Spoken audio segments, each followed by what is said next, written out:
Muy buenas noches, bienvenidos a Contexto Global de France 24. Yo soy Elena Lozano y todo lo que verá a continuación es noticia. Iniciamos. El dirigente opositor venezolano Juan Pablo Huanipa ya está en su casa cumpliendo prisión domiciliaria. Así lo confirmó su familia después de que el político fuera reaprendido a tan solo horas de haber sido excarcelado. En Ecuador fue detenido el alcalde de Guayaquil, Aquiles Álvarez. El político opositor es acusado por la Fiscalía por los presuntos delitos de lavado de activos y defraudación tributaria. La defensa del mandatario local señala que se trata de una persecución política. Un grupo de 10 mineros en el estado de Sinaloa se ha convertido en el nuevo rostro de la violencia en México. 5 de ellos fueron encontrados sin vida, mientras las autoridades indicaron que personas detenidas por el caso revelaron que los trabajadores fueron confundidos como miembros de una banda enemiga. En deportes hablaremos de tenis porque algunas favoritas cumplen y avanzan en el abierto de Doha. La única que se quedó en el camino fue la estadounidense Coco Gauff, quien fue derrotada en 2 sets por la italiana Elisabetta Cocciaretto. Los detalles y otras noticias deportivas en minutos con Luis Méndez Urich. Y en economía hablaremos del dato de inflación de Argentina. Hoy se conoció que los precios subieron 2,9% en enero, acumulando 5 meses de alzas en comparación mensual, mientras la polémica por cómo se mide esta tasa sigue latente. Los detalles en minutos con Juan Pablo Lucumí, nuestro corresponsal en Buenos Aires.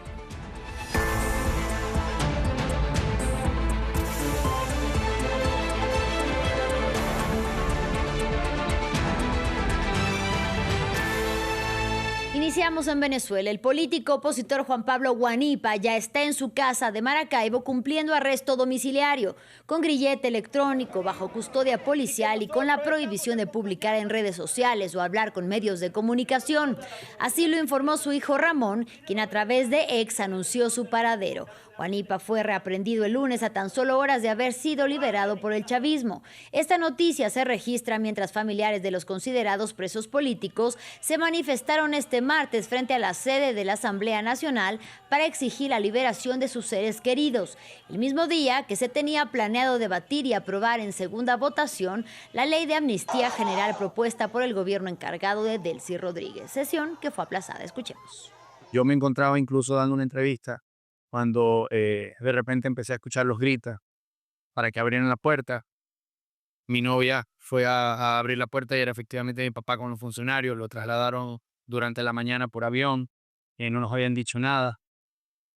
Efectivamente ya está en mi casa, está sano y salvo, tiene un grillete y 2 funcionarios apostados en el estacionamiento de la casa. Adentro tiene prohibición para declarar, prohibición para salir en redes sociales. Es decir, ahora tiene las mismas restricciones que otros como Perkin Rocha en este caso. O sea, que está excarcelado, mas no está libre como tal. De Venezuela vamos a Ecuador. El alcalde de Guayaquil, Aquiles Álvarez, fue detenido. La fiscalía lo acusa de presunta delincuencia organizada con fines de lavado de activos y defraudación tributaria. Junto al político, otras 10 personas también fueron detenidas. La defensa legal del mandatario local señala que se trata de una persecución política contra uno de los principales críticos de la administración de Daniel Noboa. Desde Guayaquil nos amplía nuestra corresponsal Carolina Mela. Hay muy poca información todavía de qué es exactamente lo que se está vinculando, se está investigando. Según la Fiscalía, el operativo que se realizó, al que le ha llamado Goleada, es por una investigación por presunta delincuencia organizada con fines de lavados de activos y defraudación tributaria. Más información que esa hasta este momento no la tienen ni siquiera sus abogados, quienes hace pocos minutos de hecho pudieron entrar a esta audiencia donde le van a formular cargos al alcalde de Guayaquil y además también a otras 10 personas más que estarían vinculadas, según la Fiscalía, entre esos 2 de sus hermanos y otras 8 personas más, algunas de estas que trabajan también en el municipio de Guayaquil. Este es el segundo caso que estaría enfrentando el alcalde Aquiles Álvarez. El primero es por un presunto delito de comercialización ilegal de combustibles, porque los negocios que tenía el alcalde antes de estar en el municipio tenía que ver con la distribución de combustibles combustibles, de lo que acá se le llama gasolineras, donde la gente va con los vehículos y se les pone combustibles, ¿no?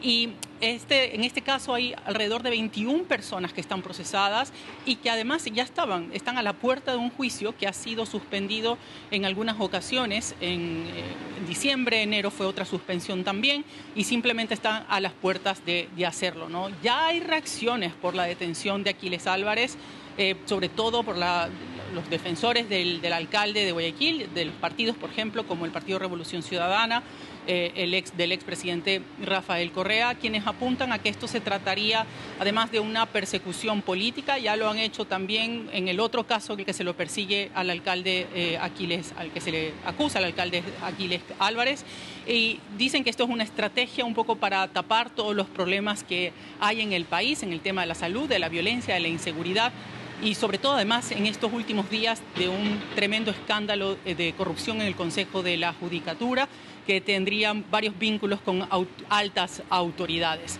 Mientras tanto, pues la ciudad más peligrosa de Ecuador y de la región, como es Guayaquil, tiene a su máxima autoridad ausente en este momento. En otros temas de la región latinoamericana, este martes, tras varias horas de incertidumbre, las fuerzas militares colombianas informaron sobre el hallazgo de la senadora Aida Quilpué, quien habría sido víctima de un secuestro en el departamento del Cauca. Según informó el ministro de Defensa, Pedro Sánchez, tanto la congresista como su equipo de seguridad están bien y la camioneta en la que viajaban al momento del rapto fue encontrada abandonada en una carretera. El hecho ocurre a pocos meses de las elecciones legislativas y presidenciales en Colombia.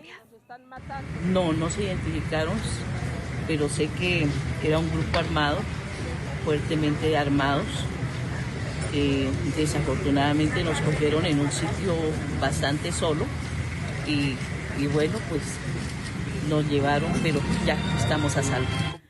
Un grupo de 10 mineros secuestrados en el norte de México el mes pasado podrían haber sido confundidos con miembros de un grupo criminal rival. Así lo informó el secretario de Seguridad mexicano, Omar García Harfuch, después de que las autoridades interrogaran a los sospechosos del caso. Los cuerpos de 5 mineros fueron encontrados en una fosa e identificados. Samuel Salgado Castro tiene todos los detalles. En esta iglesia de Sombrerete, Zacatecas, familiares y amigos despiden a Ignacio Salazar Flores, uno de los recientes rostros de la violencia entre cárteles de la droga en México. Pues en nuestro país no nos ayudan, nadie hace nada por esta situación y cada vez estamos peor. Pues en esta ocasión nos tocó despedir a un gran amigo, familiar, y pues sí, estamos muy tristes. Esperemos que en algún momento se les haga justicia a él y a todas las personas. Ignacio es uno de los 10 mineros que fueron secuestrados a finales de enero en el estado de Sinaloa. Las autoridades recuperaron 10 cuerpos en la zona del secuestro, pero solo han identificado a 5 de ellos. El secretario de Seguridad de México, Omar García, anunció el martes que el ejército arrestó a 4 personas presuntamente responsables del crimen. Los capturados pertenecen a los Chapitos, una facción del cártel de Sinaloa liderada por los hijos del excapo de la droga Joaquín El Chapo Guzmán. Los Chapitos están en conflicto con los Mayos, que son herederos del capo Ismael El Mayo Zambada, lo que sugiere que los mineros fueron confundidos con esta facción. La presidenta de México ofreció asistencia al sector minero. Es importante estar en contacto con las distintas empresas mineras de nuestro país, pues para poder escuchar sus planteamientos y en todo caso ofrecer el apoyo que se requiera. Más de 1,000 soldados, incluidos marines de élite, han sido desplegados en Sinaloa para intentar localizar a los mineros desaparecidos. Continuamos en Estados Unidos. Este martes se conocieron las primeras imágenes sobre la noche en la que desapareció Nancy Guthrie, la madre de la periodista y presentadora de la NBC, Savannah Guthrie. En el video dado a conocer por el FBI se ve a un sospechoso cubierto el rostro con un pasamontañas que se acerca a la puerta de la casa de la señora de 84 años y mira a una cámara que parece manipular. El hombre usa guantes y porta una mochila y lo que parece ser una funda de arma. Según informó la Casa Blanca, el presidente Donald Trump revisó el material revelado. Los responsables de las 3 principales agencias migratorias de Estados Unidos se sentaron en el banquillo del Congreso. El Comité de Seguridad Nacional de la Cámara de Representantes cuestionó reiteradamente sobre qué ocurrió en la ciudad de Minneapolis con las muertes de Renee Good y Alex Pretty a manos de agentes del ICE. Pero los directores se negaron a responder diciendo que eran investigaciones activas. Los demócratas criticaron las tácticas de los agentes como cubrirse el rostro en los operativos, usar niños como carnadas para detener a los padres y no portar cámaras corporales. Por su parte, los directores del Servicio de Inmigración y Control de Aduanas, de la Oficina de Aduanas y Protección Fronteriza y del Servicio de Ciudadanía e Inmigración defendieron las políticas del mandatario republicano. Escuchemos. El presidente nos ha encomendado llevar a cabo deportaciones masivas y estamos cumpliendo esa misión, con recursos proporcionados por el Congreso. Estamos aumentando nuestra capacidad de detención y vuelos de deportación cada día. Tan solo el último año hemos llevado a cabo más de 475,000 deportaciones. Y mientras tanto, las políticas de detención y deportación continúan atemorizando a los migrantes que están en Estados Unidos. Una familia hondureña que vive en el estado de Minnesota lleva un mes escondida en su casa y sus vecinos vigilan a las patrullas del ICE. Se calcula que casi 700,000 personas han sido deportadas desde que Donald Trump regresó a la Casa Blanca en enero del año pasado. Aquí les contamos esta historia. A excepción de su hijo menor que nació en Estados Unidos, todos los miembros de esta familia de la ciudad de Freadley, en Minnesota, solicitan asilo procedentes de Honduras. Ambos padres han dejado sus trabajos por ahora. El padre vio cómo los agentes del ICE arrestaban a sus compañeros de trabajo, mientras que el restaurante donde trabajaba la madre cerró después de que se llevaran a uno de los empleados. Ella también tuvo que enfrentarse a los agentes. Miré que un carro muy extraño se me pegó mucho. Mi niña María José, todavía no tengo sus papeles de ella, no tengo ni un pasaporte ni nada que me diga que es mía y pues tengo miedo a que me la quiten. Dependen de la ayuda de la escuela de sus hijos y de la iglesia para salir adelante. Un tercio de los casi 3,000 niños que hay en Minnesota no han asistido a clase desde que se incrementaron las patrullas en enero. No hay palabras, pues porque ver sufriendo a tus hijos que quieren salir por un helado es algo que uno como padre, aunque uno quiera, pero no puede, pues, no hay palabras. Brenda Lewis, que supervisa las escuelas de la zona, patrulla las calles 2 veces al día para asegurarse de que los agentes no sigan a los niños de camino a clase y de vuelta a casa. Solo quiero que no estén aquí afuera. Becky Ringstorm fue detenida luego de seguir a un vehículo del ICE. Seguí preguntando si estaba detenida. Les dije que quería que me leyeran mis derechos. Pregunté de qué se me acusaba, por qué me sacaban del vehículo. No respondieron a ninguna de estas preguntas. Aún no se ha fijado la fecha del juicio, pero ella insiste en que sus patrullajes deben continuar. Finalizamos en la Franja de Gaza, donde los ciudadanos disputaron el primer torneo de fútbol organizado por la Federación de Fútbol de Palestina en medio de la ofensiva israelí. Jugadores, directivos y espectadores celebraron el regreso del deporte en medio del hambre, la enfermedad y la destrucción, aunque no dejan de lamentar las muertes de cientos de miembros de la comunidad deportiva del devastado enclave que murieron por los ataques de Israel. Esta es la historia. A pesar de la destrucción, la crisis humanitaria y la guerra, regresó el fútbol a la Franja de Gaza. Luego de semanas de labores de limpieza y remoción de escombros, los palestinos lograron rehabilitar el campo sintético de este estadio para realizar el primer torneo luego de más de 2 años de guerra.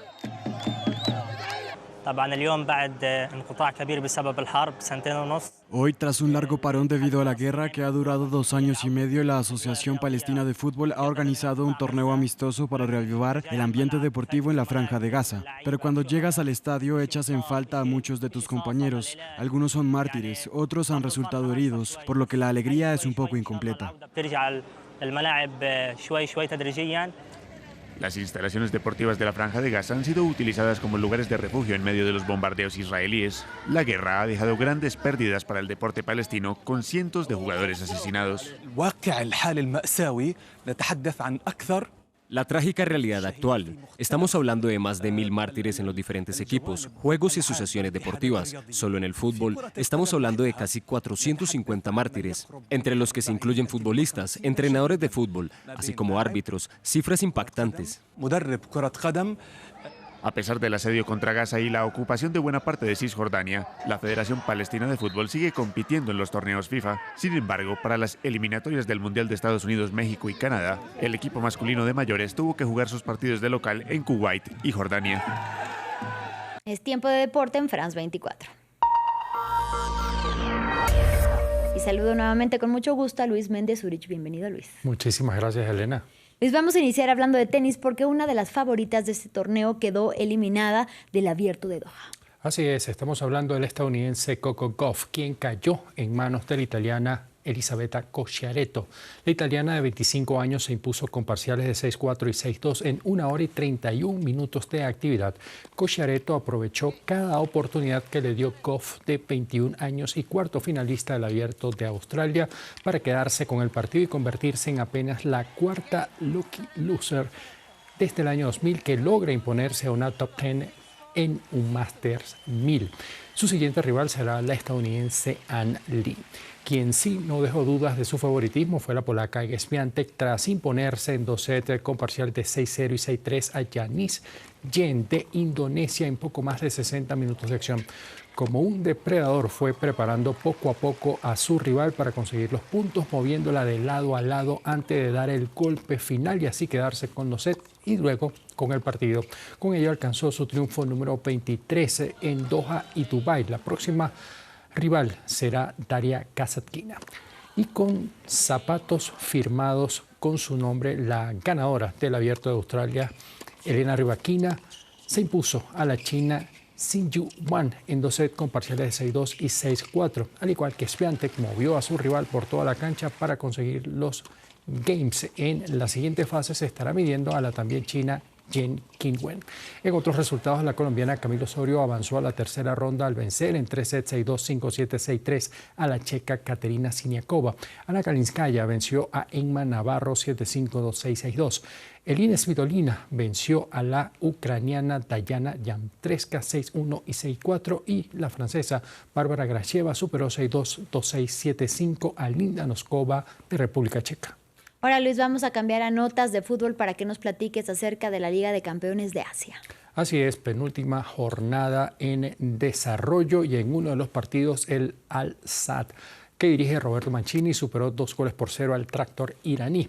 El primer tanto del compromiso llegó a los 61 minutos por intermedio del español Rafa Mujica, quien tocó sutilmente la esférica para el 1-0.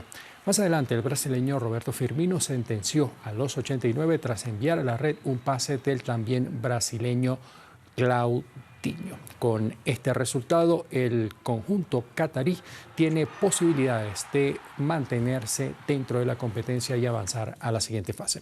En otros resultados, el Sanfrecce de Hiroshima venció 2-1 al Johor de Malasia. El Vissel Kobe de Japón venció 2-0 al Seúl de Corea del Sur. El Chengdu chino cayó como local ante el Buriram de Tailandia y el Mashida japonés superó como visitante al Shanghái. Seguimos entonces hablando de fútbol, pero ahora practicado por mujeres, para que nos cuentes acerca de cómo avanza el sudamericano sub-20 de Paraguay. Así es, este martes la selección colombiana venció 2-0 a Uruguay y con ello se clasificó a la siguiente fase del torneo. Las neogranadinas extienden su invicto dentro del torneo. Maite López abrió la cuenta para las colombianas con un remate de pierna izquierda que no pudo manejar la portera uruguaya. El segundo tanto llegó a los 83 minutos gracias a un cabezazo de Fernanda Biafara. Con este resultado, Colombia llega a 7 puntos en 3 salidas y además mantiene su arco en 0. En otro encuentro, la selección de Venezuela venció 2-0 a Paraguay. Con este resultado, las neogranadinas y las vinotinto se clasifican para el hexagonal final, donde se otorgarán 4 cupos al Mundial de la categoría.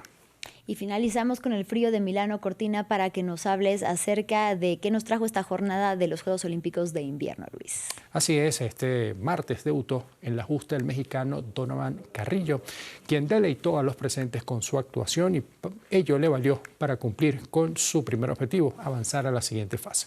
El mexicano, primero de la delegación azteca que ve acción en la presente edición de las justas de invierno, dejó una puntuación de 75-56 en el llamado Pro programa corto, donde hizo su coreografía al ritmo de Hip Hip Chichim, una música que cuenta con muchos sonidos de percusión y que además permitió que el público festejara cada actuación del mexicano. Ahora el siguiente paso para Donovan será superar el puesto 24 que alcanzó en la pasada edición de los Juegos. En otros resultados de esta jornada, el hockey femenino tuvo a Suecia como gran protagonista, que venció 4-0 a Japón. Alemania superó 2-1 a Italia y Estados Unidos venció a Canadá 5-0. Finlandia se impuso a Suiza 3-1. En el curling, dobles mixtos entregó medallas el día de hoy. Suecia venció a Estados Unidos 6-5 y se quedó con la presea dorada. La medalla de bronce fue para Italia, que venció 5-3 a Reino Unido. Te agradezco muchísimo, Luis Méndez Zurich, por la información deportiva y por terminar precisamente con el patinaje artístico. Gracias. Un placer. Gracias. Ahora es tiempo de economía en France 24. Y para ello ya nos acompaña Juan Pablo Lucumí. Bienvenido, Juanpa. Es un placer acompañarlos, Elena. Vamos a iniciar en Argentina porque hoy se conoció el dato de la inflación del mes de enero. ¿Cuánto subieron los precios? Pues Elena, según la medición del Instituto Nacional de Estadística y Censos de Argentina, los precios subieron en enero a un ritmo anual del 32,4%, es decir, un punto más que lo que subieron los precios en diciembre, también en comparación anual, y sería la segunda vez consecutiva de una aceleración. Hay que decir que pese a esto, la imagen general muestra una inflación que ha perdido fuerza considerablemente, lo ven ustedes en el gráfico, una de las tantas promesas de Milei que se enorgullece de estar cumpliendo. Ahora, en comparación mensual, la inflación en enero fue del 2,9%, esto es una décima más que diciembre y 4 décimas más que en noviembre del año pasado.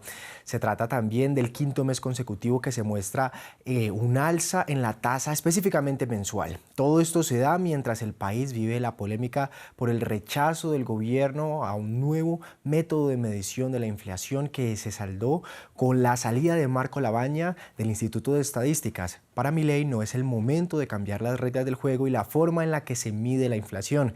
Dijo que hay que terminar el proceso de desinflación total. Pese al repunte de inflación, en la bolsa hoy el principal indicador argentino, el Merval, cerró con sólidas ganancias que llegan casi al 3%. Escuchemos opiniones. Labaña quiere ser honesto con lo que hace y el presidente quiere mantener una continuidad que sean cosas comparables, porque si en el medio cambiamos, medimos en yardas y después medimos en pulgadas y sumamos y retamos, nos da cualquier cosa. Ante una persona se lleva 3 kilos de naranja, hoy se lleva 1 kilo. Antes llevaba 2 kilos de durazno y se lleva 1 kilo. Antes llevaba 3-4 kilos de papa, hoy se lleva 2 kilos. Bajó mucho la venta y la gente. Yo creo que dentro de todo las cosas se van manteniendo, lo digo desde mi lugar de comerciante y de consumidora también. Hay cosas que se mantienen más, hay cosas que se mantienen menos, no se ven muchos ajustes de precio, cada tanto alguna lista. Así que bueno, creo que más o menos las cosas van en el camino indicado. Hay más detalles para analizar sobre esta noticia, los revisamos ahora con Natalio Cosoy desde Buenos Aires. Controlar la inflación fue la gran promesa de Javier Milei en campaña y había empezado a conseguirlo. Alcanzó un piso de 1,5% mensual en mayo de 2025, pero en los últimos 8 meses nunca más bajó. La inflación de enero de 2026 estuvo empujada especialmente por los rubros de alimentos y bebidas y de restaurantes y hoteles. El dato de inflación llega pocos días después de una polémica en torno a su medición. A comienzos de febrero renunció el que durante más de 6 años fue director del INDEC, Marco Labaña. Lo hizo porque se había comprometido a utilizar, a partir del dato de enero, una canasta actualizada para calcularlo. La actual se basa en patrones de consumo de 2004-2005 y la nueva de 2017-2018. El gobierno no quería que se cambiara. Labaña decidió irse y ahora no se sabe cuándo se usará la nueva canasta. Lo ocurrido fue criticado por opositores y expertos, no tanto por el impacto en la cifra de inflación, sino porque no se cumplió el compromiso de actualizar el cálculo. De hecho, algunos consultores estimaron que con la nueva canasta la inflación de enero habría dado ligeramente más baja. Mientras tanto, el país se prepara para que este miércoles se trate en el Senado una reforma laboral que el gobierno dice que ayudará a crear más empleo en blanco y que sus críticos dicen que quitará derechos a los trabajadores. Si es aprobada en la Cámara Alta, deberá luego ser tratada en diputados. Juan Pablo, seguimos en Argentina porque, como nos lo comenta Natalio, finalmente hay tensión y aumento de tensiones entre el gobierno de Javier Milei y los sindicatos por la posibilidad a la reforma del sector laboral. Así es, impulsada por Milei, y es que el gobierno libertario del presidente Javier Milei está impulsando reformas laborales de gran alcance, según él, para atraer la inversión y reactivar el crecimiento, pero gran parte de estos cambios han provocado un choque con los sindicatos que tienen una amplia influencia en el país. Los sindicatos argumentan que la propuesta de Milei reduce los derechos de los trabajadores al restringir las reclamaciones por despido improcedente y frenar las huelgas en cierta medida. El gobierno defiende el plan como modernización laboral, con el objetivo de ampliar el empleo formal en una economía donde más del 40% de los trabajadores están en la informalidad. También permite que las horas extras se compensen con días libres en lugar de un pago adicional. Esto es todo un proyecto, y por su parte, los grupos empresariales apoyan la reforma, citando altos impuestos laborales. La medida se debatirá este miércoles en el Senado, mientras los sindicatos planean una gran manifestación. Escuchemos a ambas partes. Absolutamente regresiva, termina de aniquilar los derechos de los trabajadores individuales y colectivos. Quiero decir, la única finalidad que tiene esta norma que impulsa el Poder Ejecutivo es la de disciplinar a la fuerza de trabajo. Son falsas las argumentaciones de que va a mejorar la productividad o la competitividad de las empresas, y menos aún crear empleo. La reforma laboral es necesaria en la Argentina porque ya desde hace décadas que casi no se genera empleo en el sector privado en relación de dependencia formal, y es más, hace muchas más décadas todavía que viene cayéndose el porcentaje de trabajadores que tienen este tipo de trabajo en el conjunto del total. O sea que los chicos que hoy entran nuevos al mercado laboral cada vez tienen menos chances de conseguir un trabajo asalariado formal en el sector privado y terminan en la informalidad o trabajando como independiente, porque de algo tenés que vivir formalmente. Espera entonces un paro nacional y diferentes sindicatos también harán diferentes protestas. Hay que decir que esta reforma se da con el siguiente panorama. Según el más reciente informe del INDEC, casi 1,5 millones de personas están desempleadas, lo que representa una tasa del 6,6% sobre los 31 conglomerados urbanos del país, que es donde se hace la encuesta. Pero hay por lo menos 15,4 millones de personas económicamente inactivas, es decir, personas que no participan en el mercado laboral, ni tienen empleo, ni lo buscan activamente, como es el caso de estudiantes, jubilados, amas de casa o personas que simplemente no quieren trabajar. Bien, pues veremos qué pasa en Argentina, justamente con lo que decía, se van a paro nacional a algunos sectores. Vamos a continuar con algunas breves de noticias económicas importantes de esta jornada. Elena, y empezamos este recorrido en Estados Unidos con los despidos masivos del medio estadounidense The Washington Post. El periódico anunció que hará recortes drásticos en su reducción de plantilla laboral. Los despidos iniciaron en forma progresiva desde hace unos días y se espera que el recorte afecte redacciones internacionales de edición, metro y deportivas. Seguimos en América para hablar de Cuba, lugar en donde los habitantes de La Habana empezaron a usar alternativas al petróleo para contrarrestar la crisis energética auspiciada por el gobierno de Estados Unidos. Los cubanos ahora están detrás de opciones como el carbón vegetal y los paneles solares, opciones a las que no puede acceder todo el mundo. Y cerramos este recorrido en Europa porque los primeros ministros de Austria, República Checa y Eslovaquia pidieron a la Unión Europea que actúe para que reduzca los precios de la electricidad en esa región y así puedan lograr la competitividad en su industria. Los líderes políticos hicieron este llamado desde una cumbre informal en un castillo belga, en el que también discutieron sobre estrategias para competir económicamente con rivales como China y Estados Unidos. Muchas gracias, Juan Pablo, por la información económica. Mañana con más. Aquí estaremos mañana seguramente. Y gracias a ustedes por su compañía. Breve pausa y enseguida volvemos.